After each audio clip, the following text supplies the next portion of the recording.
Blocchiamo il porto, lunedì mattina manifestazioni indette da centri sociali e associazioni, marcerà su Porto Marghera per Venezia, dicono transitano armi destinate ad Israele.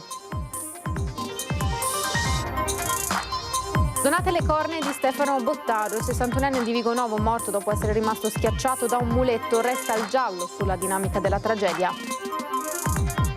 I carabinieri intanto hanno ritrovato il coltello usato durante l'aggressione alla turista sottomarina, ancora sporco di sangue, era stato gettato in una siepe. Fondamentali le immagini della videosorveglianza. Siamo cittadini di Mestre, ostaggio di un degrado indegno di una società civile. I residenti di via Carducci rilanciano al sindaco la richiesta di un intervento immediato. È in rianimazione all'ospedale di Mestre l'atleta 15enne della Repubblica Ceca rimasto ferito alla testa durante i campionati europei di kickboxing a Jesolo. Prognosi riservata. Fino al 29 settembre torna a Mestre l'anno il grande parco di divertimenti della città, all'ex mercato ortofrutticolo di via Torino, domani sera l'inaugurazione.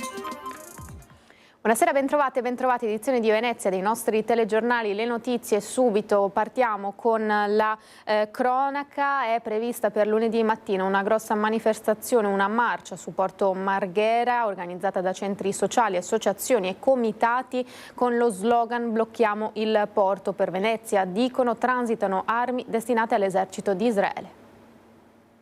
Abbiamo lanciato per lunedì 22 un appello al blocco del porto e bloccheremo il porto raccogliendo la chiamata dei portuali di Genova e unendoci a quello che sta accadendo in tanti porti d'Italia, di tutto il Mediterraneo e anche oltre. La partenza è fissata a Piazzale Giovannacci alle 10 di mattina di lunedì. Da qui il corteo raggiungerà piedi Porto Marghera in quello che intende essere una nuova manifestazione tangibile di opposizione al massacro di Gaza. La manifestazione regionale di Venezia si inquadra in una serie di iniziative e presidi nei porti italiani, di cui Genova è capofila, per tenere alta la tensione sulla Global Sumut Flottiglia e fermare le vie che alimentano l'economia di guerra. L'Italia è il terzo fornitore al mondo di armi a Israele dopo gli Stati Uniti e la Germania, e dai nostri porti passano le armi che dalla Germania arrivano dirette a Israele. Questo avviene anche dai porti di Venezia. Non è il momento di stare fermi, non è il momento di tentennare, ma è il momento di fare un passo in più e di davvero agire. Oltre alla solidarietà alla popolazione di Gaza, scioperi e manifestazioni rappresentano una critica e uno sprone nei confronti del governo italiano e dell'Unione Europea, ai quali si chiede una presa di posizione più decisa nei confronti di Israele. All'appello di associazioni, comitati e centri sociali che già in occasione della mostra del cinema erano riusciti a portare migliaia di persone a sfilare al Lido di Venezia, si uniscono anche i sindacati di base che hanno indetto uno sciopero generale per l'intera giornata del 22 settembre. Adesso noi ci troviamo appunto domani con le forze dell'ordine per capire come muoverci. Io ripeto, non ho la voglia e non ho la volontà di impedire le proteste, ma cercheremo di garantire anche continuità delle attività. Dirvi oggi bene non lo voglio fare, anche perché non sarebbe di rispetto per appunto le istituzioni, ma insomma sicuramente spero che ci sia intelligenza da parte di tutti. La CGIL invece ha proclamato uno sciopero generale di tutti i settori privati per le ultime 4 ore del turno di venerdì 19 settembre. Una manifestazione è prevista a Mestre. Faremo in modo di predisporre meccanismi di solidarietà con le aziende, ha detto il segretario generale della CGIL di Venezia Daniele Giordano, per destinare la retribuzione alla causa umanitaria del popolo palestinese. Ci saranno manifestazioni in tutte le province e invitiamo le lavoratrici e i lavoratori a partecipare. Invitiamo anche la Regione Veneto a prendere una posizione chiara e netta su questo tema. Basta la guerra. Dobbiamo essere in tanti, dobbiamo esserci, partecipate. Morte sul lavoro di Vigonovo, donate le cornee di Stefano Bottaro, intanto resta ancora al giallo sulla dinamica. Donate le cornee di Stefano Bottaro, il 61enne di Vigonovo, morto dopo essere rimasto schiacciato da un muletto del peso di oltre 600 kg la sera di lunedì scorso nel piazzale della ditta MC Transpel, dove da 5 anni lavorava come autista di tir. A deciderlo i familiari, che hanno scelto di trasformare il dolore in un ultimo grande gesto di generosità, come riporta il sindaco, che in mattinata ha incontrato sia la sorella che la mamma di Stefano nella loro abitazione di Tombelle, frazione di Vigonovo. Tombelle è una comunità molto calorosa e speriamo appunto che anche in questa occasione il conforto dei concittadini possa essere d'aiuto per tutti loro. Resta da sciogliere il nodo delle responsabilità sulla dinamica di questa ennesima morte sul lavoro, se ci sia stato il pieno rispetto delle norme di sicurezza oppure se la tragedia sia maturata da una ingenuità dello stesso 61enne costata la vita. Un gesto forse azzardato, quello di caricare il transpellet elettrico di quasi 7 quintali sopra il carico di scatolone e scatole con dei libri fotografici per un mobilificio che da Loreggia era destinato ad una ditta della Toscana. C'è poi un altro punto interrogativo: perché il tir già pronto a partire con il carico dal Padovano avrebbe dovuto fare tappa nuovamente a Tombelle invece di dirigersi direttamente verso Firenze? Intanto si resta in attesa che il magistrato disponga la riconsegna del feretro per fissare la data dei funerali. Una notizia di poco fa arrivata in redazione: la Giunta Comunale ha approvato l'applicazione del contributo d'accesso a Venezia nel 2026. Le giornate salgono a 60 rispetto alle 54 del 2025. Si partirà il 3, il 4, il 5 e il 6 di aprile, l'ultima giornata sarà il 26 di luglio. Il contributo sarà applicato sempre dalle 8:30 alle 16, anche per il 2026 non sarà applicato alle isole minori. Torneremo su questo sicuramente nei telegiornali di domani. Intanto noi continuiamo con la cronaca. Resta in carcere il 24enne che il 1 settembre ha accoltellato con 16 fendenti la turista tedesca Sottomarina. Decisive per incastrarlo le immagini delle telecamere della città che lo hanno immortalato mentre la sera stessa dell'aggressione gettava il coltello dell'agguato ancora sporco di sangue dietro una siepe. Le indagini dei carabinieri hanno così chiuso il cerchio dopo il casco ritrovato a casa e il riconoscimento dell'ex compagna di scuola. Siamo cittadini di Mestre, persone vere, ostaggio di un degrado indegno di una società civile. I residenti di via Carducci rilanciano al sindaco Brugnaro la richiesta di un intervento immediato. Ci aspettavamo una risposta, qualche tipo di risposta, e non certamente un attacco, non certamente un'accusa di non esistere, perché noi invece esistiamo, siamo famiglie, siamo genitori, siamo figli, abitano anziani, ci sono bambini che vanno a scuola tutti i giorni e che tutti i giorni si devono confrontare con una situazione di degrado che non è degna di una città civile. La risposta arrivata a mezzo stampa dal sindaco non è quella che si aspettavano i residenti di via Carducci, firmatari di una lettera aperta in cui si denuncia il degrado dell'area a 2 passi da piazza Ferretto. Brugnaro ha sostenuto invece che l'impegno del Comune di Venezia a tenere l'area pulita non è mai mancato e che un'ordinanza anti-alcol in una via non ha senso. Noi siamo stati molto stupiti della reazione del sindaco e ci è anche spiaciuto, perché lui evidentemente ha letto come attacco politico quello che invece era un appello di un gruppo di cittadini. Un gruppo di cittadini che continua a crescere. Le iniziali 20 firme sono già raddoppiate. D'altronde oramai l'area appare come un albergo diffuso e a cielo aperto di sbandati di vario genere. Se il problema di spaccio e consumo di droghe in strada, perlomeno qui appare in diminuzione, i condomini si descrivono prigionieri delle deiezioni e dell'incuria. Persone che continuano a bere, che schiamazzano, che urlano e soprattutto che non hanno nessuna remora nel mostrarsi mentre si tirano giù i pantaloni, mentre fanno la pipì, mentre fanno altri bisogni. Il sindaco non può dire che queste sono immagini finte, fasulle. Noi siamo qui e purtroppo ci viviamo e ci facciamo i conti tutti i giorni. Il famoso filo spinato apparso l'estate scorsa sul cancello di una laterale di via Carducci era stato per l'appunto una prima barriera alle intrusioni di chi scambia la pubblica via per una pubblica toilette. L'album fotografico raccolto dai residenti, Un anno in via Carducci, testimonia uno stato di degrado che sporadicamente può degenerare in atti di violenza.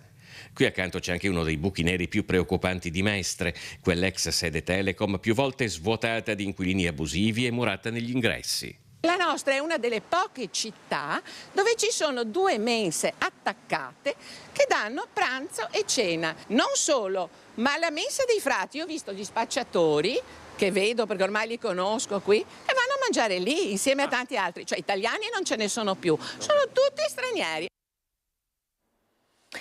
E invece dall'ospedale di Jesolo è stato trasferito in elicottero all'Angelo di Mestre l'atleta quindicenne della Repubblica Ceca, è rimasto ferito durante i campionati europei di kickboxing. Il giovane ora si trova ricoverato in rianimazione, avrebbe subito un sospetto trauma cranico dopo aver ricevuto diversi colpi alla testa. I sanitari non escluderebbero la possibilità di un edema cerebrale con possibili conseguenze anche a livello neurologico. La prognosi resta attualmente riservata. Nel presidio a Roma, davanti a Piazzale Clodio, promosso da Articolo 21, si è tornati a chiedere un tempestivo intervento del governo per arrivare al più presto alla liberazione del cooperante veneziano Alberto Trentini, in carcere in Venezuela dal 15 novembre dell'anno scorso. C'erano anche Armanda Corusso, mamma di Alberto Trentini, il cooperante veneziano che si trova ingiustamente arrestato in carcere in Venezuela da più di 300 giorni, e una delle zie di Alberto al presidio in Piazzale Clodio a Roma prima dell'udienza del caso Giulio Regeni. Un segno di vicinanza e sostegno tra le due famiglie. Si è tornati a parlare in questa occasione durante il presidio promosso con coraggio dall'associazione Articolo 21 guidata da Giuseppe Giulietti, anche della vicenda del nostro cooperante veneziano. È arrivata forte la richiesta che il governo italiano e tutte le autorità competenti organizzino al più presto una missione per la liberazione di Alberto.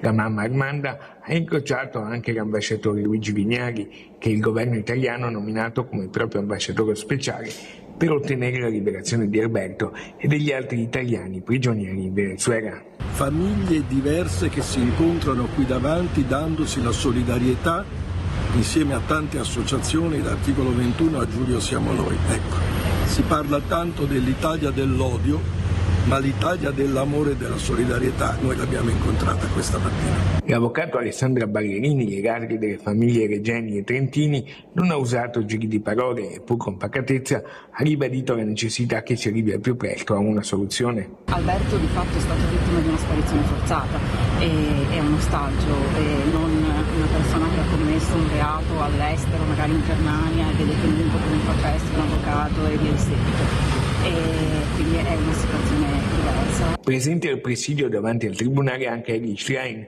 segretaria nazionale del Partito Democratico. 305 giorni sono insopportabili, 305 giorni di detenzione senza che vi sia alcun procedimento per un reato. Alberto non ha commesso reati, Alberto è sostanzialmente tenuto lì ostaggio. Rinnoviamo tutto il nostro supporto per questa delicata impresa, ma bisogna fare ogni sforzo.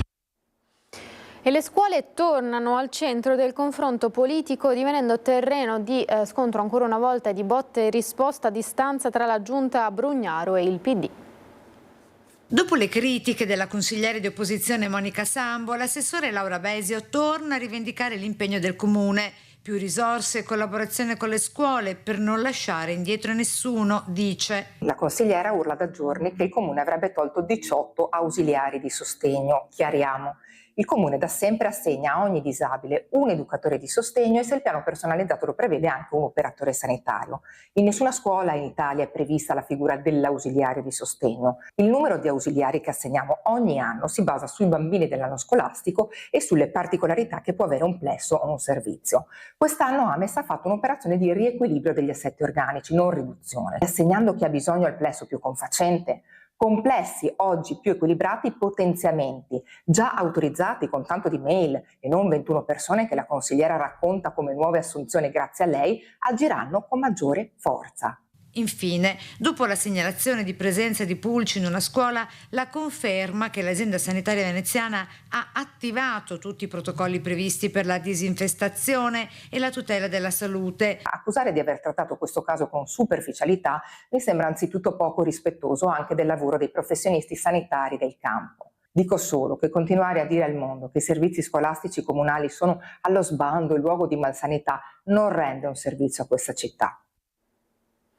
Oggi alle Leopardi di Mestre 150 bambini in rappresentanza dei 15.000 delle primarie della provincia per il loro nuovo diario scolastico gratuito grazie tra i partner a Comune e Ulster.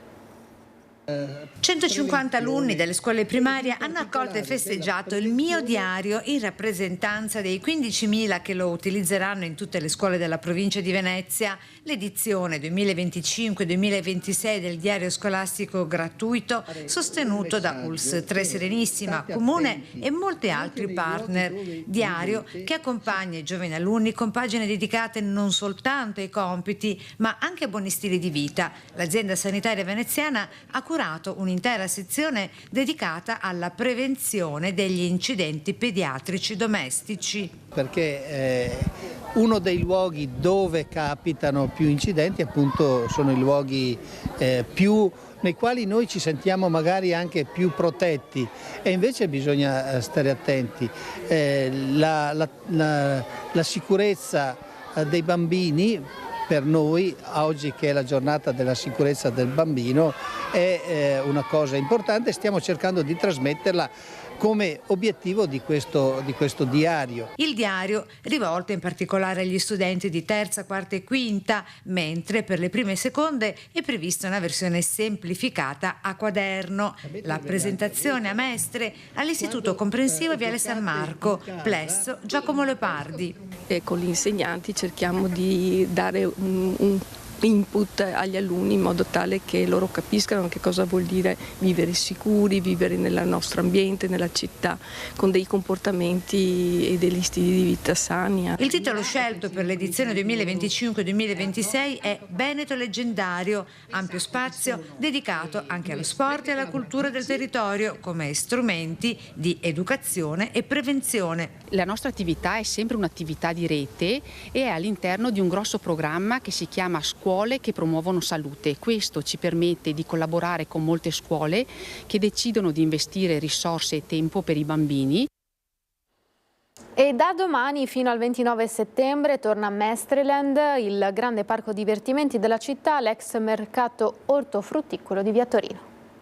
Abbiamo fatto un villaggio del divertimento, diciamo, è un grande Luna Park recintato. Mestre si prepara ad una ventata di divertimento e spensieratezza, giostre, musica, concerti, installazioni artistiche, aree ristoro e ancora bancarelle, mercatini e spettacoli dal vivo. Torna Mestreland, il grande parco divertimenti della città. Animerà per 11 giorni fino al 29 settembre Via Torino, l'area dell'ex mercato ortofrutticolo vicino all'università. Una delle cose belle è che c'è un'integrazione tra il divertimento per i più piccoli, le giostrine ma anche eventi, anche cibo eccetera, con quello dei più grandi, dei più giovani, con concerti la sera, con attrazioni anche giostre per i più grandi. 75.000 visitatori della passata edizione, la formula è oramai collaudata, ma si arricchisce di nuove sorprese. A fare da collante il pubblico sempre più trasversale. Le famiglie trovano spazi sicuri e attività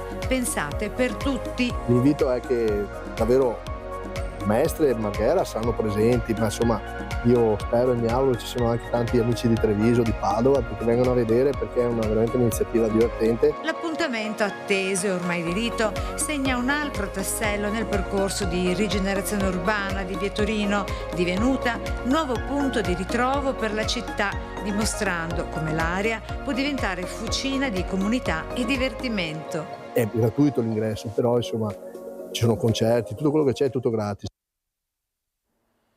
Si chiude così il telegiornale di Venezia, grazie per averci seguito, le previsioni del tempo dopo la sigla, a tutti l'augurio di una buona serata, arrivederci.